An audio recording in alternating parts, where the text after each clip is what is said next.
வணக்கம். கவிக்கோ அப்துல் ரஹ்மான் நம்ம எல்லாரும் கேள்விப்பட்டிருப்போம். கவிஞர்களுக்கெல்லாம் அரசன். அதனால தான் அவருடைய பேர் கவிக்கோ. அவருடைய கவிதைகள் நெஞ்சில அப்படியே ஆழமா இறங்கும்.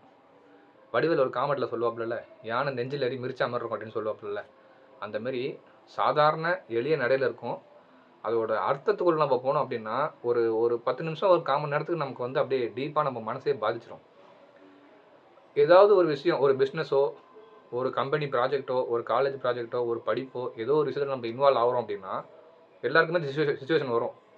அந்த பக்கமும் நகர முடியாது, இந்த பக்கமும் நகர முடியாது. நம்ம அத விட்டுட்டு வெளிலயும் வர முடியாது. அதுக்குள்ள இன்வால்வ் ஆகி செய்யவும் முடியாது. அப்படிங்கிற ஒரு கையறு நிலைன்னு சொல்லுவாங்க. அந்த நிலையில நம்ம எல்லாருமே வாழ்க்கையில நெறைய விஷயங்கள்ல ஸ்டூடெண்ட்ல ஆரம்பிச்சு, college, family, friends, business, work எல்லாத்துலயுமே இந்த கையறு நிலைய கடந்து தான் நம்ம வந்திருப்போம். அப்படி ஒரு கவிதை இந்த கவிதை. "நான் யாருக்கு அனுப்பப்பட்ட கடிதம்? தெரியவில்லை. முகவரியில் தவறு.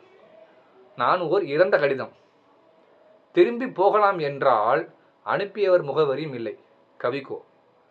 எந்த பக்கமும் என்னால முடியாம தவிக்கிற ஒரு கடிதம் அப்படிங்கிறது தான் இவ்வளோ சிம்பிளா சொல்லியிருக்காரு. இது போல காதல் கவிதைகள், மரபு கவிதைகள், ஹைக்கூ கவிதைகளுக்கு என்னோட பேஜை மறக்காம ஃபாலோ பண்ணிக்கோங்க. உங்களுடைய கவிதைகள் என்னோட சேனல்ல இடம்பெறணும் அப்படின்னாலும் என்னோட நம்பருக்கு கான்டாக்ட் பண்ணுங்க. மீண்டும் ஒரு கவிதையில சந்திக்கலாம். நன்றி, வணக்கம்.